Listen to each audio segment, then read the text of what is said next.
everybody. I'm your professor, Tanisha Stewart. I did receive a couple of emails where people were saying that they had not received their textbooks yet. And I know that there's a slight delay with the textbooks. So what I wanted to do was just record this very brief video and just explain a couple of things from the slides, just so everybody would have a better idea or better understanding of the assignments for this module.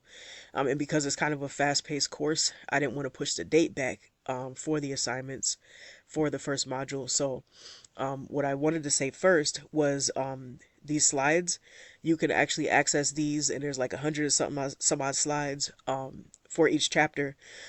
So the slides will actually have a lot of information and they go directly along with the textbook. So even if you don't have your textbook yet, the slides will definitely be helpful. And I'm actually going to go through a couple of them to help with our very first assignment, which is the forum.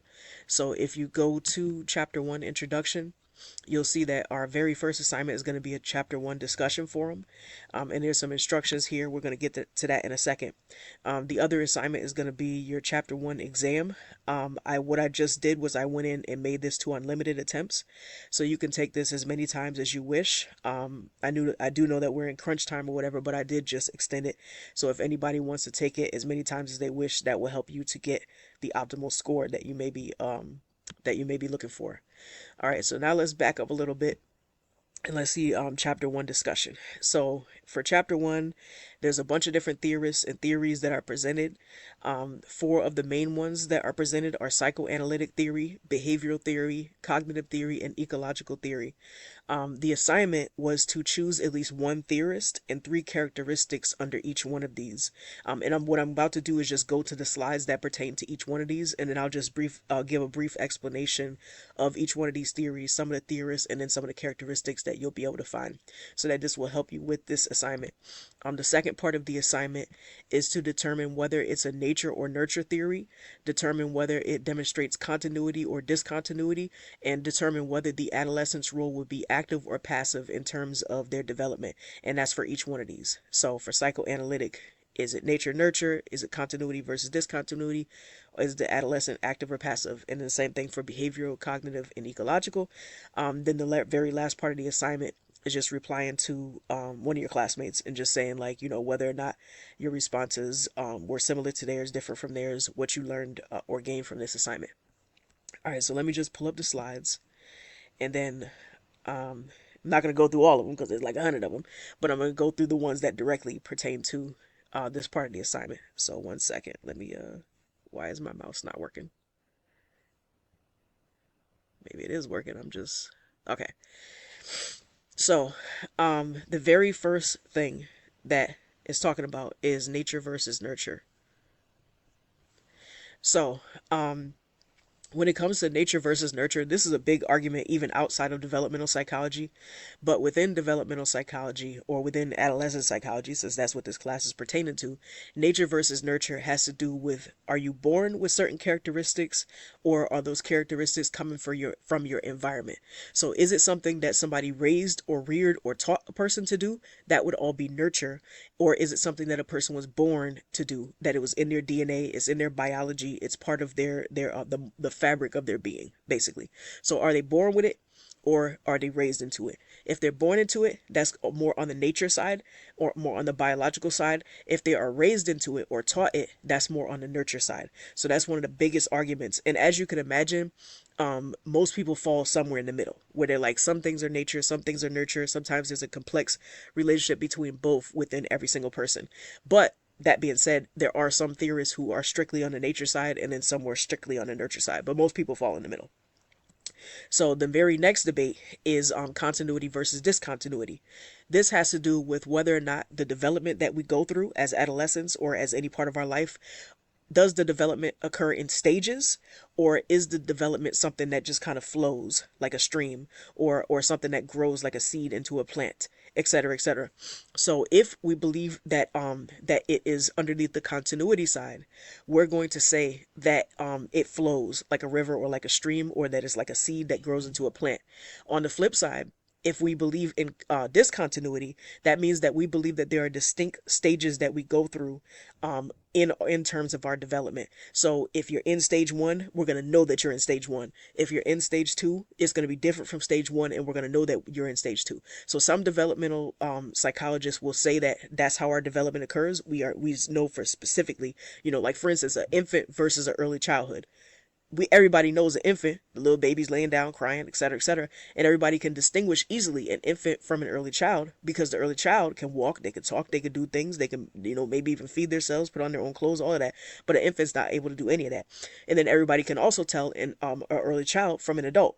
So like you can look at a person just off face value and say, okay, that's an adult, that's a child, that's an infant. So that would be an example of discontinuity, where you're saying like, hey, I can tell the difference between a child, an infant, and adult. I can tell the difference between them. But when it comes to continuity, it's where you like for instance, if you're learning math, you might know, addition and subtraction, but then addition and subtraction very easily segues into multiplication and division, because it's like kind of happens on a continuum.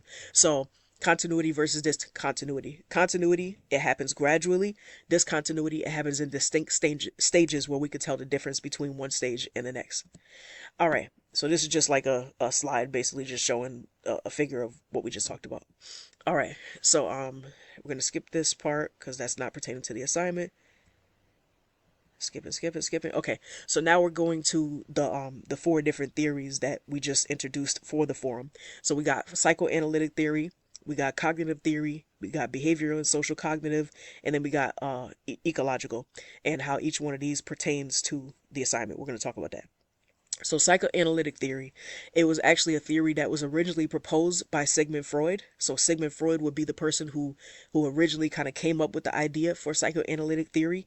And basically what psychoanalytic theory states is that your childhood experiences largely shape what's going to happen to you later on in life. So whatever happens in your childhood, as well as how whoever's raising you, that's going to determine what a person's going to end up going through later on in their life. So for instance, if you had a very like strong, stable childhood, then that's going to probably yield a strong, stable adult. Or on the flip side, if you had like a very chaotic environment where all types of things were going on in childhood, then that might have some issues later on in the person's life. When it comes to adolescents, their relationship with their parents would play a very strong role in what's going to happen to them later on in adulthood, because their parents, according to Freud, would be the primary caregivers for the child, and they're going to shape the trajectory of that child's life. So Freud actually would fall under the discontinuity, because he actually believes that there are distinct stages that a child goes through as they're going through their development. So I believe the next slide is going to say what the stages are. But before we get into his stages, I did want to just say that he would fall under discontinuity because he does believe that we go through stages. So he has the oral stage, the anal stage, the phallic stage, the latency stage, and the genital stage. He believes that each one of these stages is distinct from one another, and each one of these is something that every single person on this earth goes through. So because he believes that every single person on this earth is going to go through these stages, he would be more on the nature side. So he would be a nature theorist, meaning that he believes every single person is bred in us, is born in us to go through these stages. And not only that, he would also be on the discontinuity side, because he would say that we do go through stages rather than just having gradual development. So other things that Freud came up with, he actually coined the term the unconscious mind. So if you ever heard of of like, oh, you did that unconsciously, or subconscious is the new term that people use for it. So subconscious, unconscious, he's the one who actually came up with that terminology. So he believed that your unconscious mind, which is the part of the mind that you're least aware of, he believes that that pretty much controls everything else that happens in your life. So within the realm of understanding the unconscious mind versus the conscious mind, he believed that all of our personalities are structured into three separate elements. So we got the id, we got the ego, and we got the superego. So the id is the part that we're born with, according to Freud. So we're born with the id. The id is the most primal part of us. It's the most animalistic, hostile part of us, so to speak. So when we are infants, when we're fresh out the womb, all we have is the id. We don't have these other two parts yet. So the babies are crying, the babies are wanting what they want, and they want what they want. They want it right now, and they don't care about nothing else. That's all they want. Their desires, they're selfish, according to him, and that's all they want. Somewhere along the line, around 3 years old, he believes that your ego starts to develop. So your ego starts to develop as your brain helps you to construct an understanding of the world, and you start to engage in more rational type thought. So your id, it's very impulsive, and it just wants what it wants it right now, and it doesn't care about consequences. But after you get a little bit older, a little bit wiser, your ego starts to kick in, and your ego's like, all right, we can get what we want, but how about we get what we want, but without getting in trouble? So the ego starts to think more rationally, starts to think more logically. So it starts to help us make rational, logical decisions that will help us to not get in trouble. Then around that same time, your super ego also starts to develop around age 3 or so, and he believes that your super ego is crafted by your parents or crafted by your caregivers, whoever it is that's taking care of you. And what it is that's your sense of morality. So your sense of right and wrong. So I want this thing, but is it right for me to want this thing? I want to do this activity, but is it right or wrong for me to do this activity on a moral standpoint? And he believed that if your upbringing, if whoever's taking care of the child has very strong morals, then what's going to happen is that child is going to develop strong morals, and they're going to have a stronger moral compass that will let them know, right from wrong. They'll still do right and wrong, but their moral compass will help them to feel guilt when they do wrong, and will also steer them in the right direction to do right. So he believed that once these three are fully developed in a person by age 6 is when they have all like kind of fully culminated themselves, so to speak. From that point forward in a person's life, what happens is they're in a constant battle between these three. So the id is going to want these impulsive, things to do whatever it wants. The ego is always going to be trying to figure out the rational and logical way to do this, and the super ego is going to be that moral balance. That's like, okay, is it right to do this? Is it wrong to do this? Who are we going to give into? Are we going to give into the id, and which is usually wants to just do whatever and be reckless, or are we going to give into the super ego, which is where our moral fire of our being exists? So there's a lot that goes into it, but that was just a long story short. Another thing that Freud came up with was defense mechanisms. So defense mechanisms is he believed that along with this battle between the id, ego, super ego, another thing that's going on is when we face this battle between the id, ego, super ego, sometimes we face anxiety. So sometimes we face anxiety as a result of this battle because we don't know which is the right decision to make. So what happens is our behavior can sometimes manifest itself in what's known as defense mechanisms. So a defense mechanism is a behavior that we engage in without even really realizing that we're engaging in this behavior, but we engage in the behavior to help us combat the anxiety that we feel as a result of the battle between the id and the superego, like the good and bad side of us, basically. So some of those there's like a whole list of defense mechanisms, but one of those defense mechanisms is projection. So if you ever heard like of the term projection, where a person is feeling some type of way, but they try to make somebody else feel that type of way, like try to say like, oh, you're the one doing this, you're the one doing that, you're the one feeling this way, but it's really them feeling it the whole time. That's an example of a defense mechanism. What Freud would say is that the person doesn't know how to deal with the fact that they're the one exhibiting that action, or doesn't know how to deal with the fact that they're the one actually feeling the thing. So what they do is they project it onto someone else to make the other person feel the guilt that they're feeling on the inside. So, and that's just one of the many, many examples. We won't go into all of them, but if you're interested in the defense mechanisms, you can go on YouTube, you can go in a textbook, you can go in different places, and there's like whole, all types of stuff. There's like books about this. So if you wanted to get in depth with it, there's a whole lot of defense mechanisms out there, and we all kind of fall into them. All right. So, as we said before, Freud would fall under the discontinuity side, meaning that he believes that we go through stages in our life, and these stages, according to him, would be biologically based, meaning that it's more nature. So, by nature, we're going through these stages, according to Freud. So, the first stage is the oral stage. What he believes happens during this time is that the infant's source of pleasure that they're getting from their life is with their mouth. So the issue that a child runs into when they're facing the pleasure that they're getting from their mouth is that they're going to be weaned from their favorite thing that they like to put in their mouth. So according to Freud, every child would be breastfed.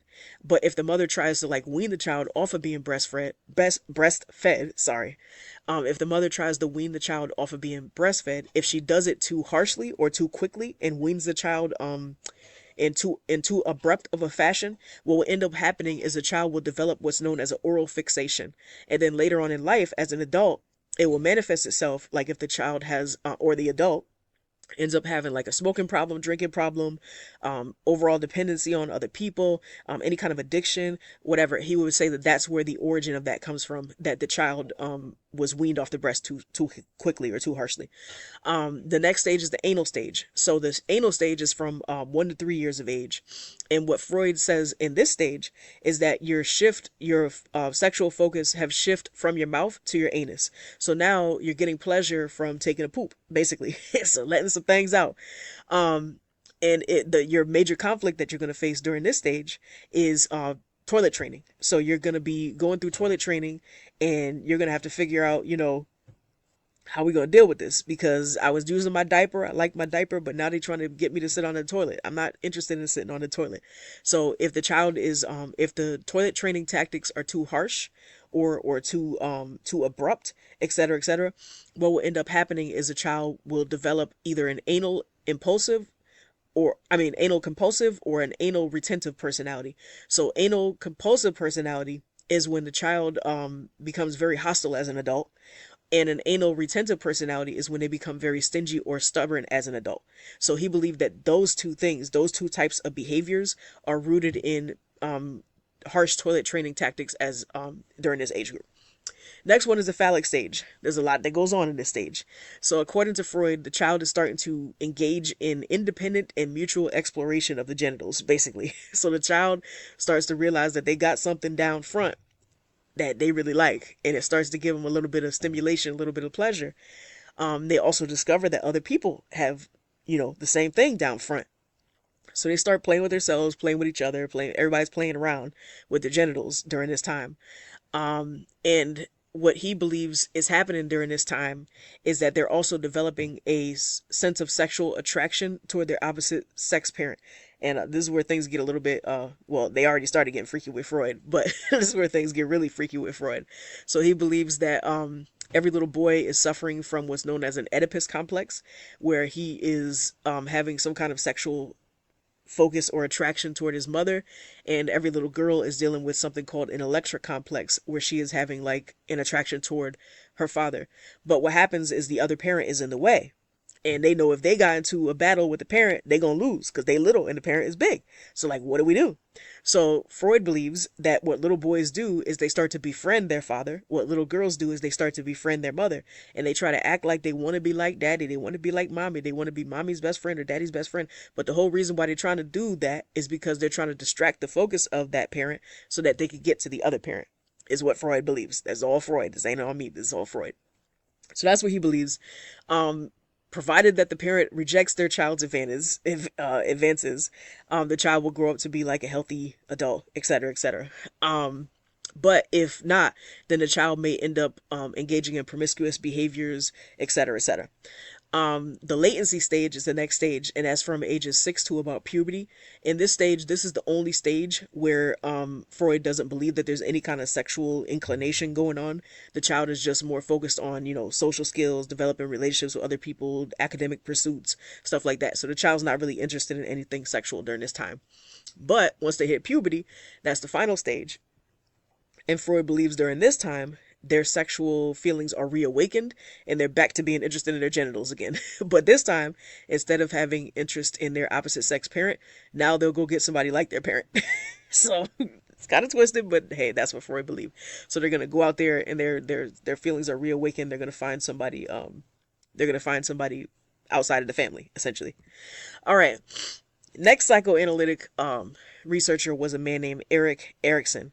So Erik Erikson was he learned from Freud. He was actually part of Freud's whole entourage at first, but then he kind of branched off after a while because he started having his own ideas about how people developed. So one similarity between him and Freud is that he was also a researcher who believed in the discontinuity approach. So he also, just like Freud, believed that we go through stages, but instead of the sexual stages that Freud believed in, Erikson believed that we go through social stages. And another distinction between him and Freud is that his stages go through the whole lifespan instead of just stopping at puberty. So Freud's go from birth to puberty. Erikson goes from birth to death. essentially, or birth to old age, should I say.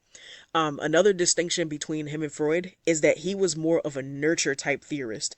He believed that everybody's going to go through his stages, but he didn't believe that it was dictated by your biology. He believes that it's dictated by the relationships that you have with other people. So those are some of the major differences between him and Freud. And let me see what the next. Yeah. So at each one of these stages, he believes that there's a crisis that you are going through. So in each one of these stages, you're going to have a crisis, and you have to overcome that crisis in order to be on the positive end. Basically, if you don't overcome the crisis, he does believe that you become stuck or you become stagnant in a certain way. But he believes that that kind of carries into the next stage of your life. One other element to this is that even though he believed that you could be kind of stuck in certain stages, he did believe that with certain interventions, like if you have like positive social relationships, positive surroundings, those things can actually turn you in the positive direction rather than being like stuck in the negative for your entire life. So Erikson was different from Freud in that he didn't have as pessimistic of a view of people. He believed that you could end up on a positive or a negative note, but he believed that that positive or negative could always change. So he believed very strongly in change. And that probably was because of his upbringing, where he actually had a transformation in his life, et cetera, et cetera. So he believed that our relationships with other people can help us to transform in positive directions, basically. So here are his 8 stages. They start from birth and they go all the way to the end of a person's life. And I'll just briefly go through each one just to explain it. So we got trust versus mistrust. Trust versus mistrust starts in infancy, and that's where you learn whether or not the world is a trustworthy place and whether or not people are trustworthy people. If you are in a stable environment where it's loving and nurturing and all that stuff, you're going to develop trust. If it's not, you're going to develop mistrust, and then it's going to move forward. Next stage is autonomy versus shame and doubt. This is like infancy to around 2 or 3 years old. During this stage, what happens is you're starting to gain a little bit of independence. So like before, maybe you was on the bottle. Now you're eating solid food. Now you're putting on your own shoes. Now you are learning how to brush your teeth. Now you're like starting to do like little things that you're gaining your own little sense of independence, basically. If the child is encouraged to continue to develop their own little sense of independence, then the child will become more and more autonomous, meaning that they'll feel more and more like in charge, so to speak, of their life and of their decisions. On the flip side, if the child is shunned, then they will feel shameful and doubtful about their self and their abilities. Next stage is initiative versus guilt. This is like preschool years where the child is like moved more out to outside of the home environments. So they might be in preschool, they might be in daycare, they might be like with other kids. Basically, they by the end of this, they're starting like kindergarten, so to speak. So they're starting to learn more about how to interact with other people in appropriate ways, pretty much. And they're starting to learn how to like follow rules, raise their hand, take turns, share stuff like that. And if they are successfully learning these things, then they'll take more and more initiative and they'll start to feel more and more grounded in themselves. But on the flip side, if the child is labeled, like if they're called like a bad kid or like you are disruptive or whatever, if the child has negative labels attached to them, what will end up happening is the child will start to feel guilty about themselves because they don't feel like they're doing what they're supposed to do, basically. Next stage is industry versus inferiority. During this stage is like this is like all the elementary up to like middle school type years. And what happens during this time is the child is measuring up to their peers. So now they're in even more environments than they were in an earlier life. So now they're like they might be taking dance classes, they might be part of a church squad, they might be in a boys and girls club, along with going to school, along with whatever other extracurricular activities they might be engaging in. So during this time, the child is like, okay, I got to figure out if I'm falling in the mix or am I outside of the mix. And if the child feels like they're in the mix, meaning that they measure up to their peers, they're doing just as well as everybody else, they're having positive relationships, etc., then the child will feel industrious and ready to take on their future in the world. But on the flip side, if the child doesn't feel like they're measuring up to their peers, if they feel like they're falling behind in some kind of way, or they don't have enough friends, or they're not having positive relationships with the adults in their life, what will happen is the child will start to feel inferior and they will start to internalize that. Erikson and others said that this was a very critical age for a child because usually this is the age where the child, if they're not feeling industrious and they feel inferior, they might start engaging in maladaptive behaviors like criminal behaviors and hanging with the wrong crowd and all that. So there's certain interventions that have been put into place, like the big brother, big sister, stuff like that, to try to help pull kids back who are feeling inferior and bring them to where they need to be so they can feel industrious. The next stage is identity versus identity confusion. In this stage, it's adolescence. So the child in this stage is trying to form their sense of identity, exactly how it sounds. The biggest support system is going to be their parents or caregivers, as well as like, the rest of the adults in their life. So if they're having a positive relationship with their parents or caregivers, that's going to be the number one. If they do have that, they're gonna develop a healthy sense of identity, even if they don't like fully find out who they are. They're gonna at least have a more positive sense of identity. But on the flip side, if they have like, negative relationships, there's always fighting, there's no kind of harmony between them and their parents, then what will end up happening is the child will end up feeling confused about who they are, and that will carry on. Next stage is intimacy versus isolation. In this stage is ages 20s to 30s. What happens is that you're on a quest for intimacy, basically. So this intimacy has to do with like having supportive, strong, nurturing, healthy relationships with other people. So whether that be through marriage, whether that be through close friendships, or all of the above. If a person attains all of that, then you feel that you have achieved intimacy. On the flip side, if you feel like you don't have no friends, you don't feel like you have nobody in your corner in your life, then you'll feel isolated, and that will cause a person to feel like kind of depressed. Next stage is generativity versus stagnation. This is like the Middle Ages, so to speak, 40s, 50s. What Erickson believed happens during this time is that you are trying to pass something down to the next generation. So you are trying to be either a mentor, if you're a parent, you're trying to raise your kids, or you're trying to do something in the workforce or something that's gonna like leave your legacy. Like you're trying to build your legacy. And if you feel like you have some kind of legacy, etc., then you will be on the generativity side. But if you feel like you're not like contributing anything, you're not helping nobody, you're just like all about yourself, then you will start to feel stagnant and stuck. And then last but not least, we have integrity versus despair. This is ages 60 and beyond. What Erickson believes is that people go through cycles where they start to evaluate their life and try to like look back over all the decisions and try to determine like, did my life mean something or not, basically. And if they feel like their life meant something, they'll be like, all right, I have integrity, I feel great. But if they feel like they didn't help nobody, their life was a big meaningless ball of nothing, then they'll start to feel like kind of despairing and depressed, and then their life will end after that. So those are his stages. He believed in change in every single one of these. So like even if you end up on a negative pole for one of these, he believed that positive relationships can pull you to the positive side. So that's Erickson's theory.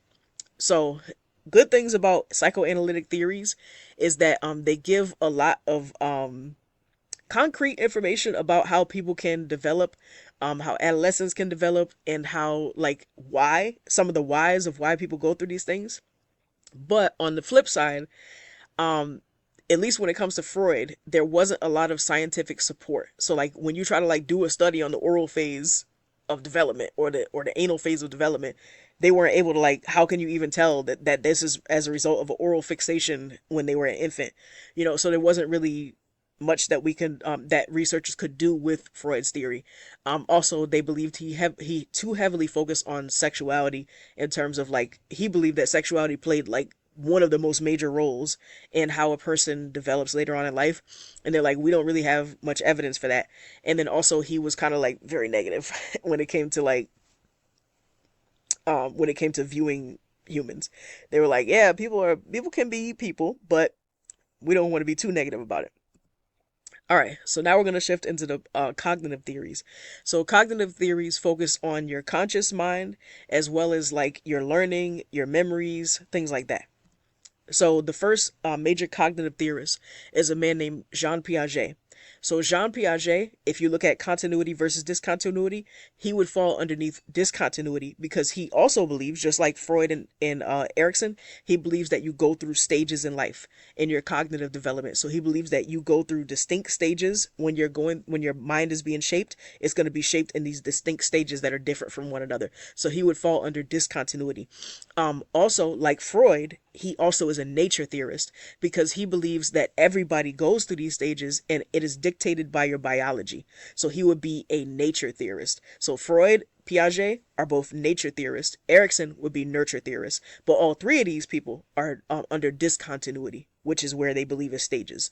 So he believes that there's four different stages that you go through in your cognitive development, and each one of these four stages, they are helping you to construct your understanding of the outside world. So two major terms that he would use, or actually three major terms. The first one is schemas. A schema is basically like a concept that we develop in our mind when we're trying to construct our understanding of the world. So we have a schema for pretty much everything that we've ever encountered. So if I say like car, you have a schema for cars. If I say car, you're probably thinking of your car if you have one, or a close relative's car if you don't have one, or a car that you encounter on a regular basis if you don't have one.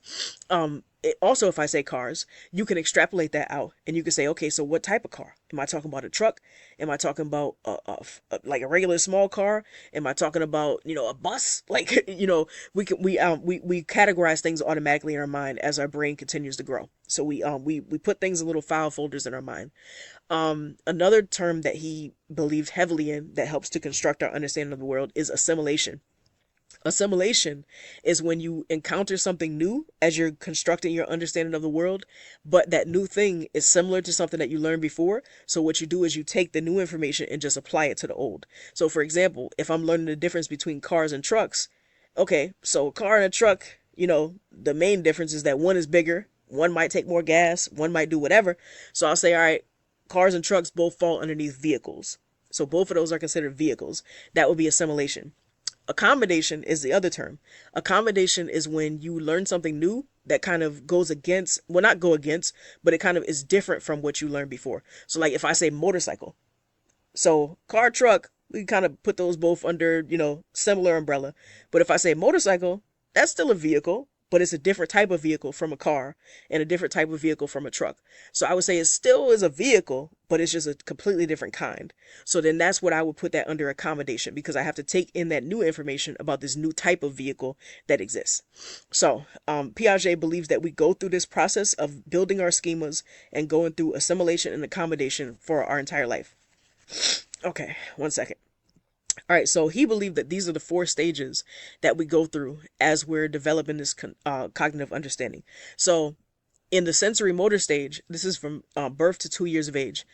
Before we start developing, schemas, assimilation, combination, what's happening is we're relying heavily on our senses and our motor skills. So the things that we can see, hear, taste, touch, smell, those things are helping to develop the schemas that we're going to use later on in life and helping us to understand, assimilation and accommodation. But since we can't really, like, at least in the very beginning of this, we're not able to talk and we're not able to express ourselves, verbally at least, until the end of this stage, we're relying very heavily just on those senses and those motor skills. But the next stage is the pre-operational stage. That's when we can, use our senses, use our motor skills, but now we can also talk. Now we can also we can also move things. We can also develop things. We can also create things. So during this stage, he believed that children rely heavily on their imagination to construct their understanding of the world. So they're still going through the schemas, the assimilation, accommodation, but they're using these in a more a fantasy-like state. So that's where you see kids playing with toys. You'll see kids playing grocery store. You'll see kids playing doctor. You'll see kids acting like they're a fairy. You'll see kids like using their imagination very heavily during this time period, because that's helping them to understand the world. Okay, then we got the concrete operational stage. Now this time they're getting a little bit older, they're getting a little bit wiser, and their brain has gone through a growth spurt. So what happens during this time is the child is starting to think more logically. So before it was more imagination based, but now it's more like reality based. So they're like, okay, yeah, I still have an imagination, but now I have to understand life in terms of reality. So the child starts to understand, glass half full versus glass half empty. The child starts to understand like the difference between numbers and letters and starts to deal with more tangible things where they can like solve problems like on a basic level. They can solve problems, they can understand things, etc., etc. And then the formal operation stage is when they're even a step beyond that, where now their brain is mature. because they've gone through yet another brain growth spurt. And during this time, they're able to think on a higher level. So they're able to think with abstract ideas. Like if you ask a child to make up their own story about something, a child can do this at this stage versus, the earlier stages where the story will probably be all over the place. In this stage, if you ask the child to create a story, it'll probably like have a beginning, middle, and end that actually makes sense. So the child is able to think in a more abstract way. Their mind is even more logical than it was before, and it also thinks on a more adult level. So he believes that you go through each one of these stages as you're constructing your understanding of the world. All right. Next researcher is a man named Lev Vygotsky. Lev Vygotsky also was on the cognitive side, but instead of being more of a nature theorist, where he believed that it's dictated by your brain growing and going through these growth spurts, he believes that it heavily depends on who's raising you. So like your culture, your family, the people who you're around, that is what he believes helps to develop your cognitive understanding of the world. And he believes that it happens in different levels for different people, in different ways for different people. So he is the very first theorist that we're going to talk about today that actually falls under continuity instead of discontinuity. So Vygotsky didn't have stages. So Piaget, Erickson, Freud, all of them had stages. Okay, so this is stage one, this is stage two, this is stage three. Vygotsky didn't believe in stages. He believes that you just learn in a flowing way. So you might know a little bit about this, a little bit about that, but as you continue to learn and grow, you'll continue to develop your understanding, and it doesn't necessarily happen in stages. So he would be on the continuity side, meaning that it flows like a stream or that it grows like a seed into a plant. And also he was more on the nurture side. So instead of believing that it's dictated by your brain or your biology, he believes that it's dictated by whoever's around you. So like your family, your neighborhood, your culture that you're in, et cetera, et cetera. A major terminology that went along with his theory is something called scaffolding. So he believes that everybody serves as a mentee at some point in their life and a mentor at some point in their life. So you're the mentee when you're trying to learn something, and you're the mentor when you're trying to teach something. So for example, if I'm trying to teach you your ABCs, I might start you off teaching you the song A, B, C, D, E, F, G, or whatever. And after we sing it a few times together, you might, skip a couple letters in the beginning. But by the time we go through this song so many different times, all I got to do is say, hey, say your ABCs. And then you start singing the song, and now you don't learn the song yourself. So that is what scaffolding is. You're teaching somebody by increments, and they're learning that thing until they can do it themselves. Same thing with like if you ever watched a YouTube video to learn how to cook a dish or something. You're sitting there, you're watching them, seeing what ingredients they put in. You might follow along, and then by the time you do it a couple of times, now you don't even need the video. You could just make the dish yourself. Learn how to ride a bike is another example. They might start you with 2 training wheels, then they take off 1 training wheel, then they take off both training wheels, and now you're riding the bike by yourself. So scaffolding, learning in increments rather than stages. All right. Next one is information processing theory. So information processing theory, also this one is kind of like nature and nurture based. It's kind of like, both, because, it could be nature based on, your biological upbringing, et cetera, et cetera. But it could be nurture based on like who is around you and who is shaping your mind in the way that you're learning to understand the world. And this one is considered to be on the continuity side as well. So just like Vygotsky, where he doesn't believe in stages, this information processing theory also does not believe in stages. It just believes that we understand our construction of the world in increments. So like we learn this, then we learn that, then we learn this, then we learn that. And it doesn't necessarily happen in any order for each person. One person might learn it this way, another person learns it that way, but we all develop a relative understanding of the world just based on the things that we're seeing, the things that we're experiencing. So this one is different from the other ones. All right. So good things about the cognitive theories that we just learned about. They helped us to understand how people's brains develop. That's one good thing about them. But one negative side, or what could be perceived as negative, is that they didn't necessarily take into account all the individual differences that a person could have as they're going through their development. All right. Now on the behavioral side, behavioral theorists, they're focused on more nurture. So in a nature versus nurture, the behaviors would be more on the nurture side. Most behaviors believe that people are a product of their environment. They believe that the environment is what shapes a person, either through rewards and punishments or through our environment, like teaching us like what to do and how to act and how to react and how to think, etc., etc. So we're totally on the nurture side when it comes to behaviorism. So one of the major nurture theorists or behavioral theorists would be a man named Skinner. He believed that the way that we construct our understanding of the world is by the consequences that we face. So if we do a behavior and we get something that we perceive as positive from doing that behavior, we're probably going to keep doing that thing. If we do a behavior and we get something that's perceived as negative from it, we'll probably not do that behavior again. So that's how he believed that we develop our understanding of the world: rewards and punishments. So if we get something that we perceive as a reward, we're going to keep doing that thing. If we get something that we perceive as a punishment, we're going to stop that thing. Next one is a man named Albert Bandura. Oh, and the other thing is, so I'm trying to like follow what we were doing before. So he would be nurture and not nature. So he believes in your environment shaping you.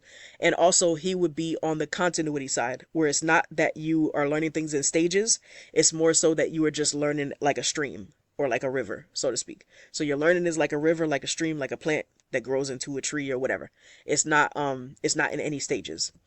Bandura also did not necessarily believe in stages. So he believed on the continuity side, where it just kind of flows like a stream, etc., etc. And also he would be a mixture between nature and nurture. So he believed some things are dictated by your brain and the way that you're constructing the world, and also some things are by your environment. So like he's kind of a mixture between nature and nurture. But Albert Bandura believes that based on your past experiences and based on the context of the environment that you're in, those two things are going to play a very strong role in how your life is shaped. So I'll give you a very concrete example. So let's say that your very first experience with school. Let's say you go to school, you're in a classroom, the teacher asks a question and says, hey, if you know the answer to the question, raise your hand. You raise your hand because she just said, hey, if you know the answer to the question, raise your hand. So you raise your hand, you give the answer is wrong. What the teacher does with that wrong answer can determine how you will see school and how you will see teachers later on in your life. So let's say that you got the answer wrong and your teacher shuns you and said, oh, that was stupid. How could you even think that that was the right answer? I don't even understand how you came up with that. If a teacher says this to you, 9 times out of 10, unless you're an extremely resilient child, you're probably going to not like school no more. You probably ain't going to like that teacher no more. And you probably ain't never going to raise your hand again. So from that experience, that is going to shape your future behavior. So next time teacher asks a question, you probably ain't raising your hand. And you might even start to feel negative about yourself as a student. So that will shape your future trajectory. On the flip side, let's say that you get the wrong answer, but the teacher says, oh, try again. Or the teacher says, hey, anybody want to help? And, creates like a community type environment as a result of it. In that case, the child may not, that will kind of lessen the blow of getting the wrong answer. They'll understand that they got it wrong, but at the same time, they'll understand that, everybody makes mistakes. Let's try again next time. So in that situation, the child's behavior will be shaped in a different way based on that context. So he believed heavily upon the context that you're in, as well as your experiences, and those two things will determine how you're going to perceive the outside world. And it's going to be, and because it's so individualized, he believed that it's going to be different for different people. So there's no necessarily stages. It's more like it flows like a stream based on what's happening and how you're perceiving what's happening. And then what's happening and how you're perceiving what's happening is going to continue to construct itself as you continue to go throughout your life. So it's going to be very individualized. All right, so here's just a visual of what we just talked about. So the environment, which is the context, the person's construction of that environment, and then their behaviors and future behaviors based on what happens in that environment. All right, so good things about the social cognitive theories is that a lot of them can be tested. Actually, you can actually test these out in the real world. So you can actually do like studies on these, do experiments on these, and get actual results. But some negative thing about this is that because it's so individualized, it may not be something that can necessarily be expanded to every single person, because it's based on your experience, your interpretation of the experience is so individualized that it can be kind of hard to expand it out to everybody else. All right, so the very last one is the ecological theory. So the ecological theory was developed by a man named Uri Bronfenbrenner. He has kind of a long name, but basically he believes that our development is as a result of different systems that are in place in our life. And he believes that every single person is has these systems in place. But on the flip side, when you look at like nature versus nurture, he would be more of a nurture theorist because he believes that every person has these systems, but these systems are different for every person. So it would be more on the nurture side. So it's not dictated by your brain, not dictated by your biology. It's more dictated by the what you're surrounded by. So your nurture, your environment, your family, your community, etc., etc. That's going to be what shapes your development. Also, when it comes to continuity versus discontinuity, he would be more on the continuity side because he didn't necessarily believe in stages, even though he believes that we have these different systems that play a role in our life. He doesn't believe that you go through these systems in stages. He just kind of believes that all these systems exist, and how you interpret and how whatever's happening in your context is going to determine how you navigate through these systems. So what are the systems? Glad that you asked. First system is the micro system. So the micro system is your household, basically, like who is living in the house with you. Whoever's living in the house with you, brother, sister, mother, father, whoever is living in the house with you, that's going to determine like your immediate surroundings. And those immediate surroundings are going to play the strongest role in your life, and they're also going to ripple out to all the other systems. Next system is the meso system.